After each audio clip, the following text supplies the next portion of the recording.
I'm not going to recount the whole story, but the last time we met, I brought up this idea that probably isn't stunning enough yet, that we as human beings, each and every one of us, we were raised in and remain in captivity.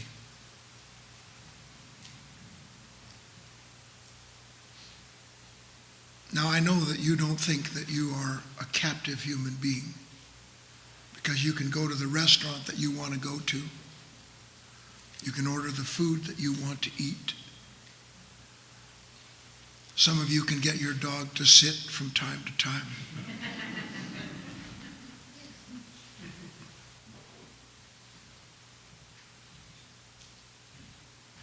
But the fact of the matter is, and it's for the sake of your soul that I say it,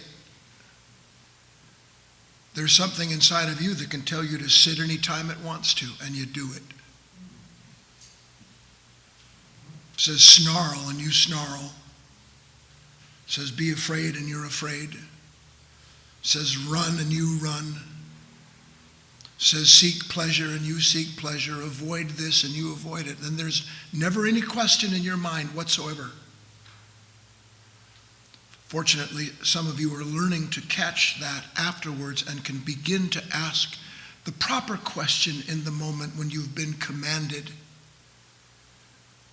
Because the first question, when you start to see, I didn't want to say that cruel thing. I didn't wake up this morning and think to myself, boy, I'd really like to be afraid about something that I have to do later today. I sure didn't lay plans for myself to wind up in some kind of psychological prison where my past won't leave me alone. And yet here I am, and on any given day, depending on whom I'm with and what I'm doing, I can find myself serving a negative state that never calls itself negative unless something causes it. Unless I can find the culprit, and once I've identified the problem, the reason for my pain, then I go about the important work of straightening everybody else out, getting myself some more money, doing something to relieve me of this suffering. And that's what we call freedom. That's what you call freedom. The more money I have, the more possessions, the more people that approve of me, the more ways in which I can control my environment, that's what we call freedom. I can go anywhere I want to go. I'm free. No, you're not. And nobody knows it more than you do. But the problem is you won't really acknowledge it. So the talk today is to help you start to understand some of these things. Ways in which all of us can become more effective inwardly, spiritually speaking. Because, and this is the big rub, I know it is, why do you want to say I live in captivity? That's negative.